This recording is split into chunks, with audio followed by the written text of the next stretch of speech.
Salve, salve pessoal do canal Tudo Sobre Umbanda, pessoal do YouTube, pessoal, começando aí mais um vídeo, é isso mesmo, no caso trazendo Umbanda Responde, é isso mesmo, é UBR 107, olha para você ver aonde que a gente está, né, com esse vídeo respondendo aí as dúvidas das pessoas, né. Olha para vocês verem, uma das dúvidas que a gente vai ter aqui nesse vídeo será que a amarração amorosa pode influenciar a sua vida financeira? Será que pode? Será que não pode? É uma das questões que a gente tem aqui nesse vídeo. Então, por isso que é de extrema importância, pessoal. Se inscreva no canal se você ainda não é inscrito. Ative as notificações para não perder o conteúdo. Lembrando que são vídeos diários, é isso mesmo. Então, se inscreva. Também pedimos a você que ajude a compartilhar esse conteúdo aí para também, né, levar a informação para as outras pessoas, aquelas pessoas que às vezes são leigas, né, se tratando deste assunto, tá certo? Uma coisa importante, pessoal, para participar desse vídeo é bem simples e fácil. O que você precisa fazer? Você primeiro precisa ser inscrito do canal, comentar, né, deixar aqui nos comentários a hashtag Umbanda e na frente a sua dúvida. Ou seja, você precisa comentar hashtag Umbanda, e na frente coloque a sua dúvida, que a gente vai ver ali, né, e vai tentar trazer aqui no próximo UBR Responde, tá certo? Ou seja, UBR, Umbanda Responde, tá bom? Mas é isso, pessoal.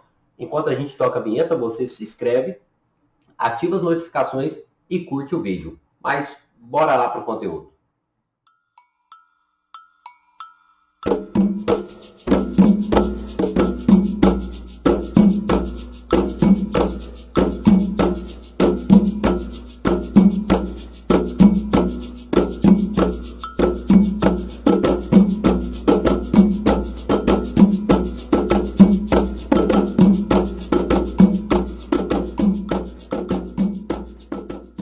Vamos lá, pessoal. Começando, iniciando esse vídeo aqui, a gente tem a primeira pergunta, que é da Regina Selle, né? Uma dúvida dela. Ela comenta, hashtag Umbanda, lembrando, não esqueça disso, comente, coloque primeiro, hashtag Umbanda. Ela comenta, Patrick, estou te perguntando por que sou médio de berço, mas não sou desenvolvida. Quando pequena, via e falava, eu via Ogum, via Erês, entre outros. Depois que cresci, não os vi mais. O que eu faço nesse caso para desenvolver? Primeira coisa, Regina, muito comum. A pessoa, quando era criança, tem uma mediunidade mais aflorada, tá ok? Por quê? Porque quando a pessoa, ou seja, quando o ser humano, ele está numa certa idade, a mediunidade, ela tende a estar mais aflorada. Por quê? Porque a criança, ela tem uma ligação mais forte com o mundo espiritual do que propriamente o adulto. Então é muito comum isso ocorrer com as pessoas, tá bom? Isso vai por conta dessa ligação facilitada que as crianças têm.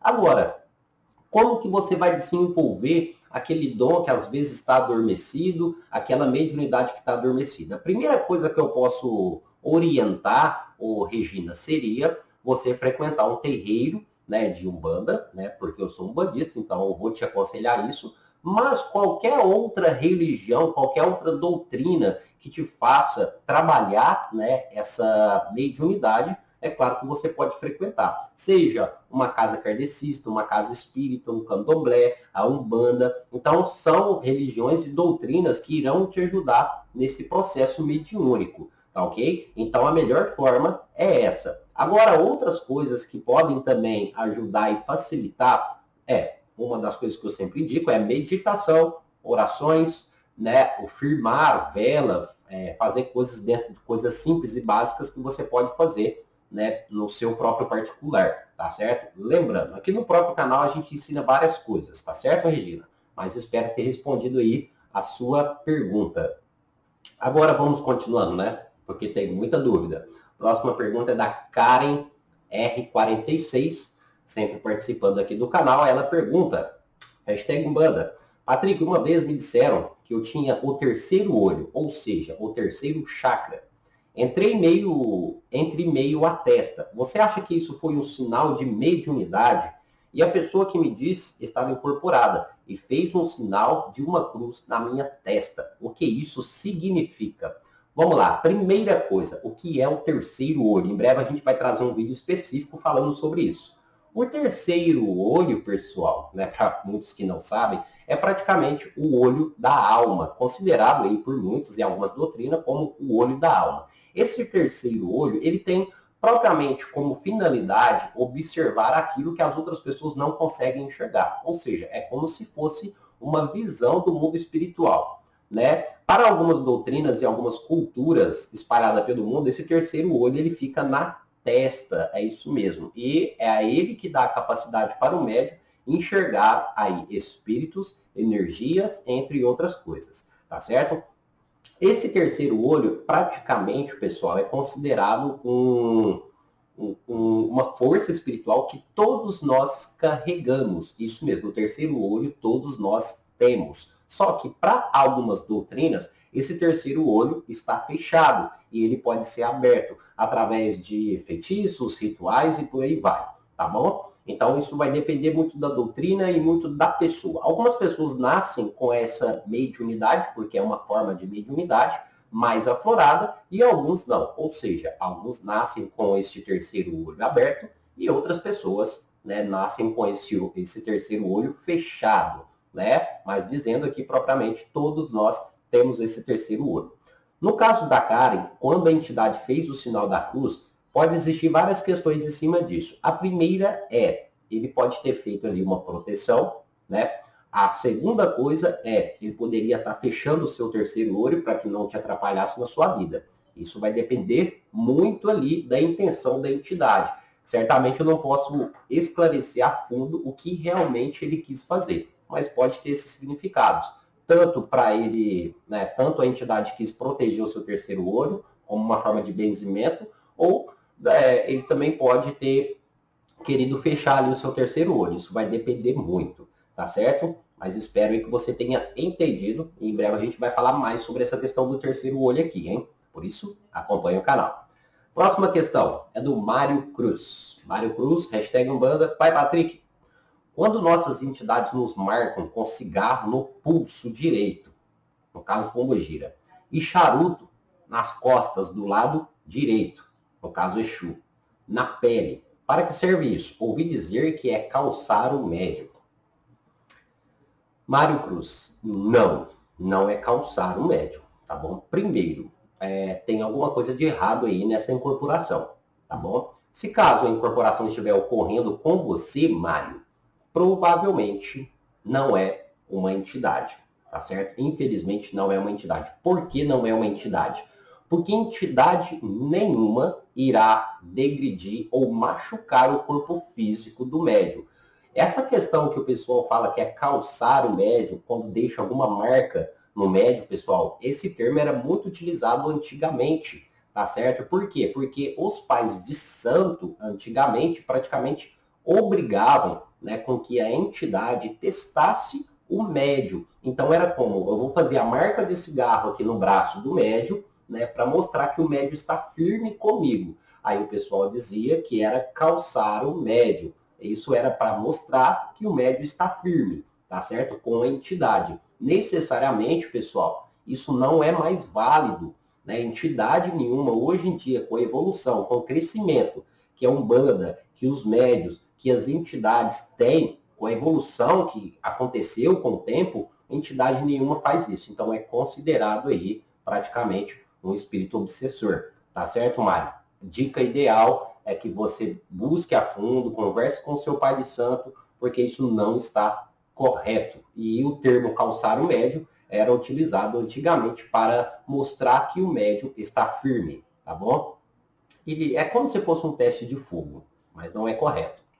Próxima pergunta, Juliana Carvalho. É isso aí, Juliana Carvalho, ela faz uma pergunta interessante. Pai Patrick, estou conhecendo um terreiro e estou gostando muito. No entanto, todas as vezes que estou lá, sinto uma dor nas costas. Acho que na lombar, região aqui mais para baixo. Depois que vou embora, a dor passa. Será que posso estar absorvendo energia de pessoas que estão com alguma dor? Axé. Olha, Juliana, você pode sim estar absorvendo, né, dor de alguém. Isso pode acontecer. Você pode ter esse tipo de mediunidade, né, que é uma pessoa que tem uma mediunidade de cura, mas acaba absorvendo aquela dor ou aquele mal ali de outras pessoas. Isso pode estar acontecendo. Mas o que acontece, Juliana? Se você está no terreiro e está com dor, não é um bom sinal, tá certo? Por quê? Porque o terreiro é um lugar, é um local para você se sentir bem. Então, provavelmente deve ter uma energia ali que não está te auxiliando, que não está te ajudando, tá bom? Então tem uma energia ali, às vezes algum trabalho que eles estão fazendo, às vezes algum espírito obsessor ali ao redor, que quando você está ali dentro, você acaba sentindo essa energia e essa energia acaba se mostrando com a dor que você sente nas costas. De preferência, eu aconselho você conversar com o pai de santo desse local e explicar a situação, porque às vezes ele pode falar, não, é porque a gente faz um trabalho aqui, ele pode te ajudar. Mas eu também vou aconselhar para você, se você não está sentindo bem nesse local, está com dor, não é um bom lugar para você, tá certo? Porque, mais uma vez lembrando, terreiro de Umbanda, Candomblé, Quimbanda, é um lugar que você deve se sentir bem. Então, se você chegou num lugar, toda vez que você está nesse lugar, nesse terreiro, você sente dor, sente uma sensação ruim, negativa, provavelmente aquele lugar não é bom para você, tá bom? Espero que você tenha entendido. Próxima pergunta, na verdade, é da Karen, né? Ela praticamente tem duas perguntas aqui, que ela pergunta. Primeira é hashtag Umbanda, né? Ela pergunta qual a diferença entre Quiumba e Egum. E depois ela pergunta, Patrick, os Quiumbas são espíritos perdidos? E de onde eles surgem? E onde eles se abrigam? Vamos lá. A primeira coisa é a diferença de Quiumba para Egum. Na verdade, o Quiumba é um tipo de Egum. Por quê? Egum são espíritos. Isso mesmo, pessoal. Todo tipo de espírito, né, é um Egum. E um Quiumba também é um espírito. Só que a diferença de um quiumba simples, né, de um quiumba qualquer, como qualquer espírito, o quiumba é um espírito obsessor, ou seja, é um espírito trevoso, tá certo? Que acabou meio que pendendo ali para o lado negativo, para o lado do mal. Aquele espírito que está com ódio, aquele espírito vingativo, então ele acaba se pendendo para o lado trevoso, o lado negativo. Diferente de um Egum, que às vezes desencarna agora e vai em busca da sua evolução, né? Ou vai para o seu descanso, ou vai ali cumprir alguma missão, ou reencarna novamente. Né? O Egum é o espírito simples e o Quiumba é o espírito trevoso. Ah, esses espíritos, no caso os quiumbas, são espíritos perdidos? Necessariamente não, tá ok? Os quiumbas são espíritos que sabem o que estão fazendo, porque eles são espertos. Eles se alimentam, né, de pessoas negativas também. Então, se você vibra negativo, se você é aquela pessoa que tem ódio, raiva, angústia no coração, na sua vida, você tende a não absorver, mas a atrair esses tipos de espíritos. Por isso que é bom e importante a gente ficar atento.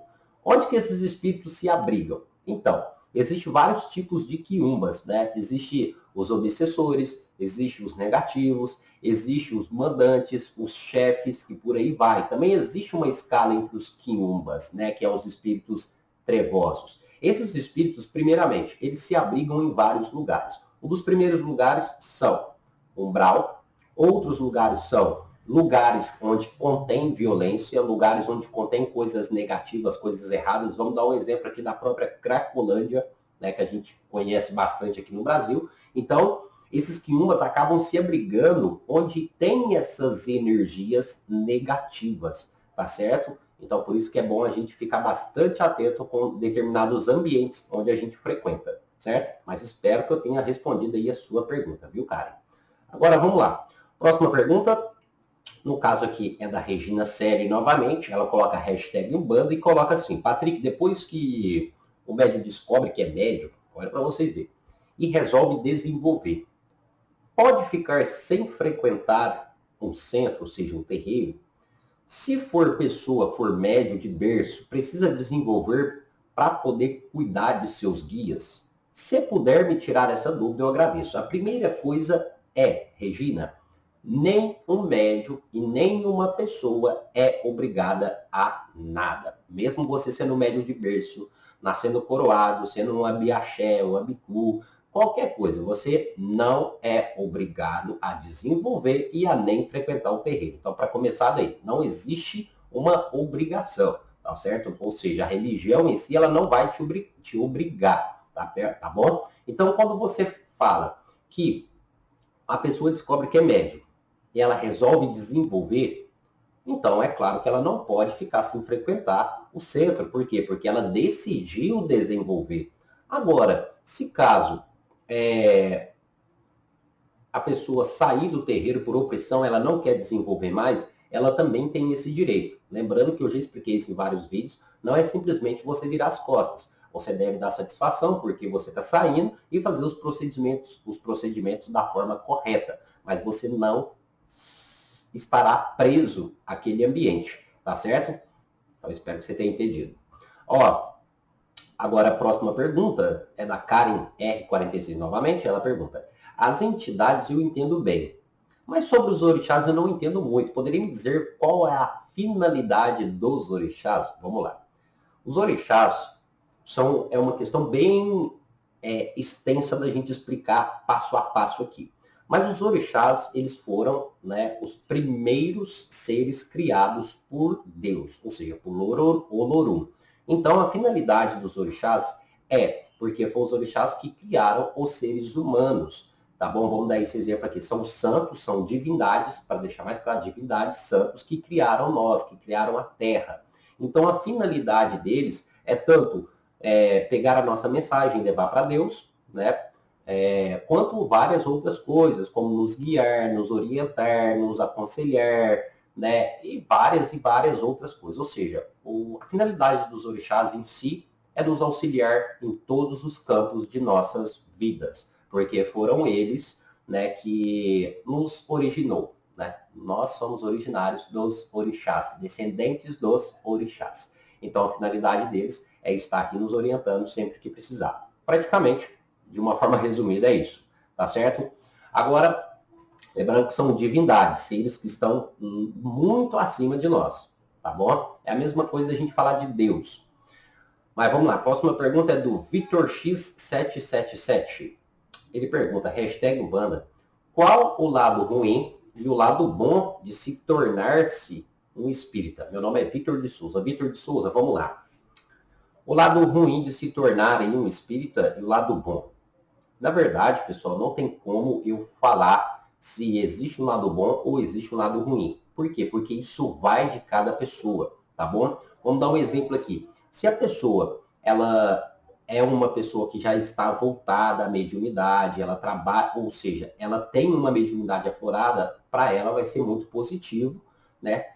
Frequentar um terreiro, frequentar uma casa espírita. Ou seja, não existe algo negativo em si e se tornar um espírita ou se tornar ou se tornar, né, uma pessoa de qualquer outra doutrina, de qualquer outra religião. Vamos dar um exemplo. Qual que é a negatividade, o lado ruim de se tornar um evangélico? Nenhuma. Não existe um lado ruim. Qual é o lado ruim de se tornar um budista? Não existe. Qual é o lado bom? Todos, tá certo? Agora, o que eu poderia dizer para você, Victor, que o lado ruim necessariamente seria, né, as pessoas que estão ao seu redor.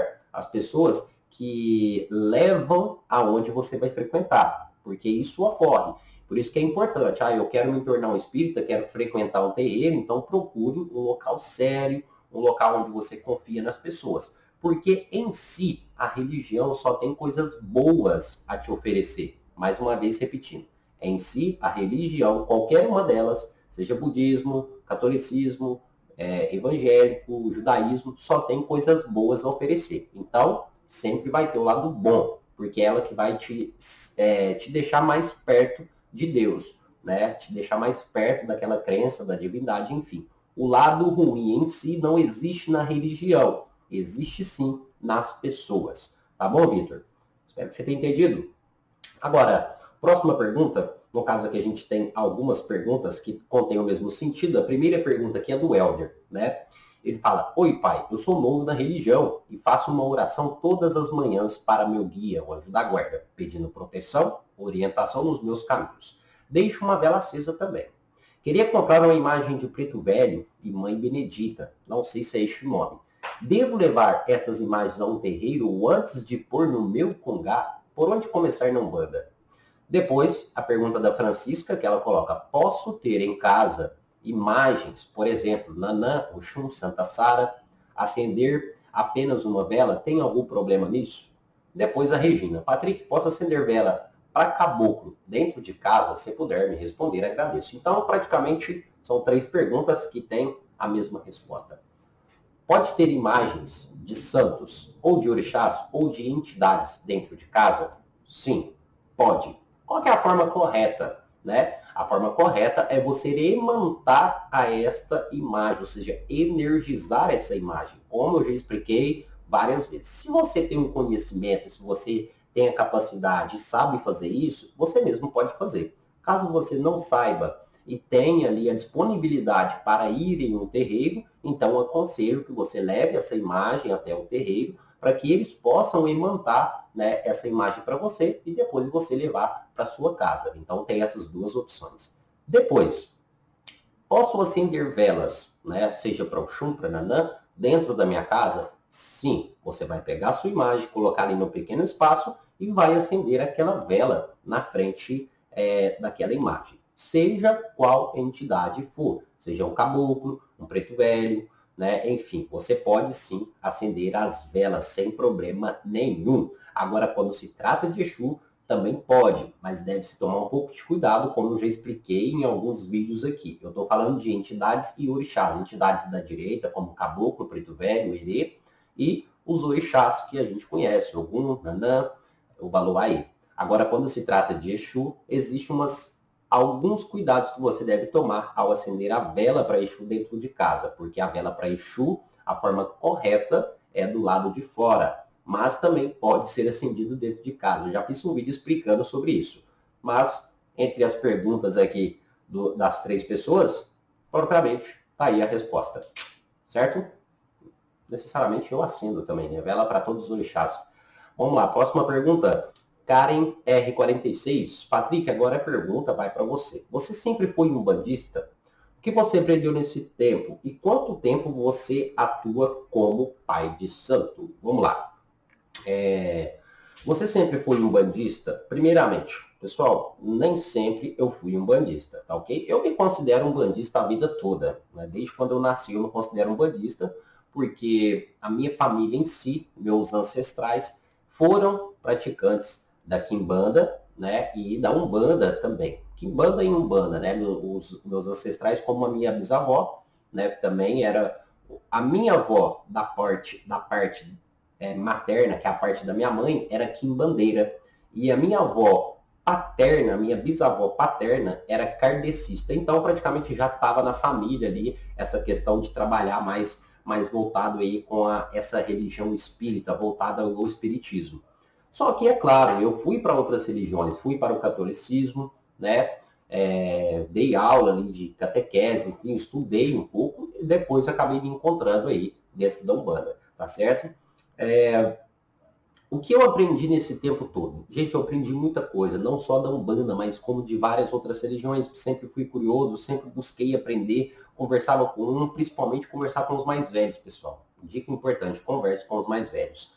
E quanto tempo aí que eu atuo como pai de santo? Necessariamente, pessoal, creio aí que já vai fazer uns 10 anos, né, praticamente, como pai de santo, de 8 a 10 anos. Agora eu não lembro certamente, mas de 8 a 10 anos, certo? Mas tá aí. E como médico, acho que a vida toda, né? Quanto tempo você atua como médico? A vida toda, né? Porque, primeiro, só para dar uma resumida aqui para vocês. A minha mediunidade, ela despertou muito cedo, quando eu tinha 8 anos de idade, né? Mesmo não sendo um bandista naquela época, né? A minha mediunidade se despertou muito cedo, às vezes por conta da ligação sanguínea, né? Essa questão de parentesco. Então, praticamente médio, eu fui desde quando eu nasci, eu sou desde quando nasci, né? Mas em breve eu falo mais sobre isso, né? Da minha trajetória, apesar que já tem vídeo, né? Aqui no canal. Mas vamos lá. Anistel, próxima pergunta, ela pergunta o seguinte, hashtag Umbanda e coloca: eu me identifico mais com Umbanda, mas sempre que tenho dúvidas eu recebo e faço algumas orientações de meu babalorixá. Mas ele é de candomblé. Isso pode interferir na minha vida? Não. Tá certo? Isso não vai interferir em nada. Mas o que você tem que entender, Anne, você gosta, você se identifica com Umbanda. E o candomblé em si é uma outra doutrina, ou seja, uma outra religião. Umbanda é Umbanda e candomblé é candomblé. Então, muitas das coisas que o babalorixá, se o babalorixá de candomblé vai te passar, vai ser coisas restritas do candomblé. E muitas coisas do candomblé não tem nada a ver com Umbanda. Isso não vai prejudicar a sua vida em si. Mas o que você deve pôr na cabeça? Tomar cuidado, porque às vezes as informações que eles vão te passar, você não pode confundir que é a mesma coisa que a Umbanda. Você tem que entender que ele é do candomblé e a Umbanda é diferente. Fora isso, sem problema nenhum. Né? Eu acho até gratificante você buscar, sim, um auxílio, uma orientação, até mesmo de pessoas de outras doutrinas, de outras religiões, porque, querendo ou não, é conhecimento, tá certo? Mas espero que você tenha entendido aí. Próxima pergunta, Renata Chicanel Garcia, hashtag Umbanda. Bom dia, Patrick, bom dia. Comecei meu caminho espiritual na Umbanda, onde tive o prazer de incorporar minha amada Padilha pela primeira vez. Ao longo da minha vida, acabei no candomblé, fiz meus santos, sim. Eu gostava da casa e da minha mãe de santo. O problema é que eu não consegui me adaptar ao candomblé. Minha pergunta é, posso voltar para a Umbanda, mesmo ter sido feita no candomblé? Como funciona com a meus santos e exus? Vamos lá. Se você pode voltar para a Umbanda, pode. Como eu falei mais uma vez, a religião em si não te prende e não te segura, tá? Agora, quando você fala como vai ficar os seus santos e os seus exus, primeiramente aqui, candomblé é uma religião, Umbanda é outra. Então pode ser trocado? Trocado não. Pode na Umbanda ser outro santo? Pode, porque são religiões diferentes. E se você é uma médium, se você já incorpora no candomblé, quando você vai para Umbanda, provavelmente você vai iniciar desde o começo, porque, como eu falei, são religiões diferentes. E isso vice-versa. Se você é da Umbanda e já incorpora na Umbanda, se você for para o candomblé, você vai iniciar desde o começo, tá certo? É claro que nem todas as casas fazem esse processo. Algumas casas, exemplo, se você já é do candomblé, você vai chegar na Umbanda já trabalhando, né? Algumas casas. Lembrando que vai ter uma facilidade maior, porque ambas as religiões trabalham com a incorporação. Lembrando, vai ter uma facilidade, não significa que vai ser tudo da mesma forma, porque são religiões diferentes, tá certo? Mas, mais uma vez repetindo, você pode tanto sair do candomblé e ir para a Umbanda, quanto também sair da Umbanda e ir para o candomblé. Você deve entender que são religiões diferentes, tá certo? Mas não existe problema nenhum nessa questão. Pessoal, antes da gente continuar, o que a gente vai pedir para você? Ó, bem simples e fácil participar aí do conteúdo, né? Como eu falei, basta você comentar hashtag Umbanda, você vai colocar hashtag Umbanda, na frente vai colocar aí a sua dúvida. Mas, entenda que para a gente poder trazer a sua pergunta, a sua dúvida aqui para o UBR, você precisa ser inscrito do canal. Então não esquece, antes de mais nada, se inscreve no canal, tá certo? Vamos lá, pessoal, vamos continuando. Próxima pergunta, no caso aqui é do Dilian Machado. Dilian Machado. Hashtag Umbanda. Gostaria de saber por que não posso beber usando a guia de proteção. Obrigado. Então, a primeira coisa é o respeito, certo? Então, a gente já começa aqui com o respeito. O guia de proteção é a guia, né, que uma pessoa, mesmo ela não sendo de Umbanda, mesmo ela não sendo de Candomblé, ela pode sim ter uma guia de proteção, tá bom? Essa guia de proteção ela é imantada e essa guia ela contém a energia de determinada entidade ou de determinado orixá. É como se o orixá ou a entidade estivesse te acompanhando, tá bom? E é praticamente uma falta de respeito você beber utilizando aquela guia, né? Principalmente beber, cometer coisas que não são tão agradáveis, até mesmo como um ato sexual. Agora vamos entender, além do respeito, por que você não deve beber com a guia no pescoço, de preferência? Ó, vamos lá. A bebida alcoólica, o álcool em excesso, ele tende a te deixar vulnerável para energias. Lembrando, o álcool ele pode te deixar vulnerável para energias, mas ele também pode ser um combustível positivo para energias positivas. Lembrando que em dosagens né, controladas, tá certo? Ou seja, você beber ali controlado, tá bom? Ele serve como, vamos dar um exemplo, como potencializador. Não é você beber ali horrores, porque quando você extrapola o limite, o uso do álcool pode acabar te prejudicando espiritualmente, porque dessa forma você pode estar atraindo energia negativa para você. E essa guia de proteção você pode até perguntar, mesmo se eu estiver bebendo e atraindo energia negativa, é bom eu estar com a guia, não é? Por quê? Porque a guia vai estar me protegendo, concorda? Mas agora vamos dar um exemplo bem simples. Vamos supor que você é policial. Um exemplo meio que não tem nada a ver, mas dá para vocês entenderem um pouquinho. Vamos supor que você é policial. Você está trabalhando, você vai beber?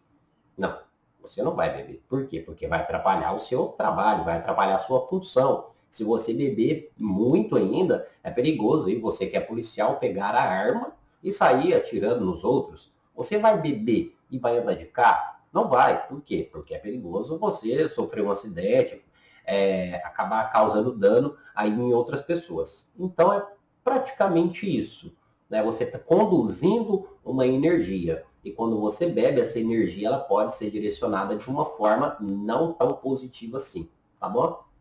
Espero que você tenha entendido. Mas focando maior, respeito, tá? Agora vamos lá. Próxima pergunta é do Nathan Borges. Olá, pai Patrick, eu tenho 13 anos e estou iniciando na Umbanda. Mais uma vez eu incorporei sozinho na linha da esquerda, sem estar girando. O que aconteceu? Observação, eu só girei 3 vezes na vida. Primeiramente, comum. Por quê? O que aconteceu, Nathan? Você abriu o seu campo mediúnico, você abriu a sua gira, você abriu o seu desenvolvimento. Por isso que é de extrema importância você que está iniciando agora na gira, vamos dar um exemplo, você iniciou agora na gira, abriu a sua gira. Quando existe aquele processo de abrir a gira, você vai começar o seu desenvolvimento de incorporação, abriu certos portais aqui. Por isso que algumas casas de Umbanda, de Candomblé, quando vão encerrar os seus trabalhos, quando vão fechar, às vezes, para um final de ano, na época da quaresma, como tem algumas casas, eles fecham a gira dos médios que estão no início do desenvolvimento. Por quê? Porque quando abre a gira, né, você que está iniciando agora, certos portais irão se abrir. Então, quando esses portais estão abertos, isso quer dizer que a entidade ela pode encostar. E se você às vezes não estava girando, mas estava no terreiro, enfim, é claro que pode existir sim, né, a incorporação, a manifestação, porque esses portais já estão abertos.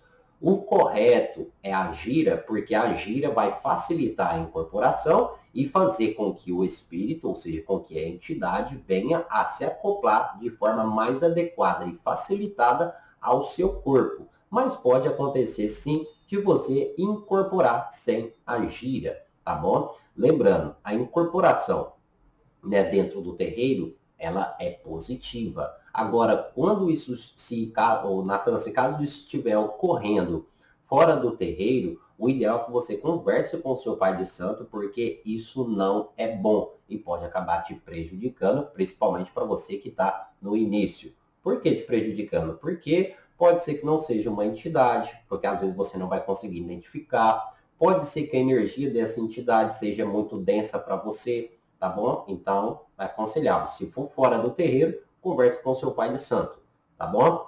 Vamos lá. Próxima pergunta é da Giovana Molina Pinheiro. A pergunta dela é: olá, tudo bem? Tudo bem, Giovana?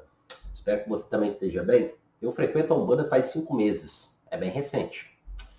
Desde a segunda gira que foi de Preto Velho. Os guias vêm pedindo para me desenvolver e começar a trabalhar no terreiro. Eu fiquei assustada no começo porque o indicado é conhecer a religião bem antes de se entregar. Desde então venho firmando minha cabeça, recebendo minha entidade, mas ainda fico insegura de me entregar total e não conseguir trabalhar direito e ajudar o próximo como a Umbanda prega. Pai Patrick, você acha que está muito cedo para me entregar a casa? Gosto muito do lugar que frequento, menos da mulher que distribui as senhas. Ela é muito grossa, kkk. Mas de resto, adoro a casa, tá? Boa, ela deixou bem ali no finalzinho ali que não gosta da mulher que entrega a senha. Vamos lá, a primeira coisa é o seguinte: é um desenvolvimento precoce hoje, Giovana? Então, como eu falei aqui, não existe necessariamente, não tem como a gente falar que é um desenvolvimento precoce ou não. O que é indicado, sim. O indicado é que você sempre busque primeiro entender, conhecer, se aprofundar no local, na casa, no terreiro, ou até mesmo dentro da religião, para que você possa começar o seu desenvolvimento, tá bom? Ou seja, o entendimento básico antes, para que dessa forma você comece o seu desenvolvimento, tá bom? O conhecer primeiro vai facilitar e ajudar bastante. Mas não existe essa questão de precoce. Por quê? Porque isso depende muito de cada médio, ou seja, depende muito de cada pessoa. Algumas pessoas têm uma facilidade maior para desenvolver, então desenvolvem mais rápido, e outras pessoas acabam meio que demorando. Então, isso vai depender de médio para médio, de casa para casa, ou seja, de doutrina e de médio para médio. Agora, se está muito cedo para você se entregar para casa totalmente, se entregar para o desenvolvimento ou não? Na minha opinião, na verdade, não está cedo e nem está tarde. Por quê? Porque, como eu disse, vai depender de você. Se você se sente bem, se você não é isso que eu quero, gostei, o ambiente está bom, é você que vai fazer a escolha. Como eu disse, não existe ali uma regra. Ah, tá cedo? Não tá? Vai de você. Se a doutrina da casa ela fez com que você se aprofundasse mais rápido, excelente, tá bom? Primeiramente, você deve seguir as doutrinas daquele ambiente, daquele terreiro. Segunda coisa é você ficar naquele ambiente, naquele local, se entregar, se você quer. Agora, se você não quer, você não fica. No caso, é uma escolha sua. Nenhuma das escolhas estará errada. Tá certo, Giovana? Espero que você tenha entendido, viu? Agora, a próxima pergunta é da Larissa Moreira. Ela pergunta: por que quando vai fazer comida para o guia, tem que botar uma vela e um copo de água do lado? E que deve falar quando acende? Vamos lá. Larissa Moreira. Isso é mais uma doutrina do candomblé, que no candomblé tem a cozinha de santo, onde que tem também as cozinheiras de santo. É uma doutrina mais voltada ao candomblé.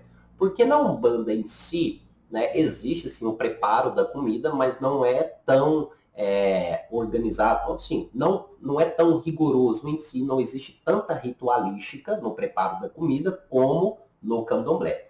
E por que se deve acender a vela? Necessariamente a vela e não o copo em si. O copo, isso vai depender muito de doutrina para doutrina, porque o copo também simboliza ali uma pequena firmeza, né, ao realizar qualquer tipo de processo, seja na cozinha ou qualquer em outro ambiente ali do terreiro.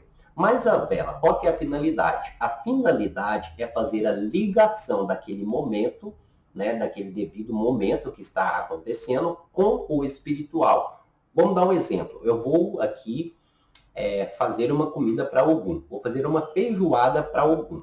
Então, o que acontece? Eu vou pegar uma vela, vou firmar ela, vou acender, e vou ali chamar algum, vou cantar para algum, né? Vou saudar algum, para quê? Para que aquele processo que eu esteja fazendo aqui, aquela energia daquele processo já esteja sendo entregue para algum. Então, a vela ela tem essa finalidade, que é fazer o ponto de ligação do espiritual com o que a cozinheira está fazendo. Então, é como se a cozinheira já estivesse trabalhando ali no preparo da comida junto com a energia do orixá, tá bom? E o que você deve falar ao acender a vela? Isso vai depender também de doutrina para doutrina. Algumas doutrinas, principalmente no candomblé, cantam em Yorubá. Outras simplesmente só saudam. Outras cozinheiras também têm a reza específica. Essa reza das cozinheiras que se fazem antes do preparo de qualquer alimento para os orixás são rezas específicas e particular de cada terreiro, tá certo? Então não tem como nem eu passar aqui para vocês, porque são rezas particulares, tá certo? Que é uma ritualística muito individual. Só para vocês terem noção. Dentro dos terreiros de candomblé, homem não entra dentro da cozinha. É isso mesmo. E quem manda dentro da cozinha, O terreiro pode ser do pai de santo, mas quem manda na cozinha é a cozinheira. É muito rigoroso, viu? Mas espero ter respondido aí a sua pergunta, viu, Larissa? Vamos lá, próxima pergunta agora. No caso aqui é do Jonathan Rap. Rap. Hashtag Umbanda, ele coloca na frente, como sempre eu falei, coloque hashtag Umbanda e depois deixa a sua dúvida. Ele pergunta, sou o Jonathan Souza. Ó, sou o Jonathan, sou da Umbanda e nunca fui num terreiro. Eu bebo, eu começo a ranger os dentes e me virar o corpo e os olhos e falam que eu falo que sou Amulambo, Zé Pilintra, Exu Caveira, Maria Padilha, Preto Velho, Exu da Mata e o Cosme Damião. Mas eles falam que eu converso com as pessoas que estão por volta, por mim, dando conselho. Isso acontece todas as vezes que eu bebo. O que devo fazer? Isto para me controlar, Patrick. Primeira coisa, vai para um terreiro. Vai para um terreiro, vai para um terreiro. Primeira coisa, né? E você falou que quando você bebe, você incorpora. Eu falei que a bebida, ela tem várias finalidades. Ela também funciona como estimulante para a incorporação em determinados momentos. Mas não é bem assim que funciona. A bebida, ela tem essa função quando o médium está lá dentro do terreiro e às vezes vai fazer algum processo, alguma ritualística específica. Agora, quando você está bebendo do lado de fora do terreiro, ou seja, na sua casa, num bar, e acontecem essas manifestações, provavelmente não é uma entidade, sim o quiumba, que é atraído pela energia do álcool, principalmente quando é em excesso. Vocês podem até dizer, no caso o Jonathan também pode até dizer, mas é um quiumba, né? Você está dizendo que é um quiumba, que é um espírito trevoso. E ele dá conselho para outras pessoas. Sim, ele vai dar conselhos bons, ele vai prestar consulta, ele vai se passar por entidade. O quiumba ele faz isso. É um espírito mentiroso, um espírito trevoso, tá bom? Então ele vai querer se passar por bom perante outras pessoas. Por quê? Primeiramente que ele se alimenta de você. O quiumba ele se alimenta, um espírito trevoso, ele suga suas energias. Então, o melhor conselho para você controlar isso e resolver isso, tá ok, Jonathan? É frequentar um terreiro, porque provavelmente não são entidades de luz, tá certo? Principalmente o seguinte, se você bebe e incorpora, não está correto, é totalmente errado. Procure imediatamente um terreiro, tá certo? Espero que eu tenha te ajudado, Jonathan. Agora, a próxima pergunta aqui, no caso a última pergunta que a gente deixou por último, é a pergunta do Gabriel Guimarães. Olha a pergunta dele. Hashtag Umbanda mais uma vez. Olá, minha dúvida é, se eu fizer uma amarração amorosa, eu posso ter as outras áreas da minha vida prejudicadas ou isso é um mito? Por exemplo, eu faço uma amarração e fico a mil maravilhas com a pessoa que eu amo. Feliz na área sentimental, mas porém fico mal sucedido na carreira profissional, mal de saúde, família, etc. Isso acontece ou é mito? Obrigado. Não é mito, tá bom? Não é mito. Pode acontecer. Por quê? Vamos lá. O que é uma amarração? Né? Uma amarração é um trabalho que você está mexendo com o livre-arbítrio de outra pessoa. E o que a gente tem que entender? Entidades de luz que a gente conhece, Exu, Pombogira, Caboclo, Preto Velho, não interferem no livre-arbítrio de ninguém. É isso mesmo, a entidade ela nunca vai te forçar a nada. Então, o que acontece numa amarração? Você vai estar trabalhando com espíritos obsessores. E esses espíritos obsessores, eles vão te ajudar nesse propósito, que é a amarração. Mas eles também vão se alimentar de várias coisas no decorrer deste processo. Às vezes te prejudicando na vida financeira, às vezes te prejudicando na vida profissional, e por aí vai. E é claro que ele também, como alguns efeitos da amarração, futuramente pode acabar também prejudicando até mesmo a sua vida amorosa. A amarração não é uma coisa certa. Para deixar mais claro, Gabriel, sim, se você fizer uma amarração, se você fizer qualquer trabalho que você interfira no livre-arbítrio de alguém, Se você fizer qualquer outro trabalho que envolva espíritos negativos, outras áreas de sua vida também podem ser afetadas. Primeiro, que é uma questão energética, tá bom? Exemplo bem simples. Vamos dar um exemplo aqui que você nade por 3 horas. Isso vai te atrapalhar a caminhar depois que você sair da água? É claro, porque uma coisa respingou na outra, tá certo? Ou seja, você nadou, usou a força física. E quando você precisar usar essa força física para outra coisa, você vai estar debilitado. Então é claro que o que você faz pode prejudicar e a amarração é uma delas. Para deixar mais claro, Gabriel, vou deixar aqui o link na descrição para quem tiver dúvida sobre as consequências e os efeitos de uma amarração, tá certo? Mas espero ter respondido aí a sua pergunta. Pessoal, mas é isso. Chegamos aí ao fim de um vídeo de UBR, Umbanda Responde, né? Que no caso é o UBR 107. Olha para você ver, hein? Espero que vocês tenham gostado, espero que vocês tenham entendido. Mais uma vez, se gostou, deixa sua curtida, é claro, deixa sua curtida. Se tiver uma dúvida, é bem simples. Você vai, primeiramente, ser inscrito do canal, porque se você não for inscrito, não vai adiantar. Então, você precisa ser inscrito. Se inscreva no canal, tá bom? Deixa aqui nos comentários, hashtag Umbanda, e na frente você vai deixar a sua dúvida, tá bom? A gente vai analisar e, se possível, a gente vai trazer aqui para o canal. Então, por isso que é importante, acompanhe o nosso canal, pois também temos vídeos todos os dias. Todo dia a gente traz conteúdo aqui, gente, é muita coisa. Então, acompanhe e também compartilhe esse vídeo, tá certo? Pessoal, muito obrigado a todos. Que os nossos guardiões, nosso Pai Oxalá e os nossos orixás nos protejam, nos guardem e nos guiem nessa caminhada, tá certo? Pessoal, muito obrigado a cada um de vocês. Até o nosso próximo vídeo. E axé a todos.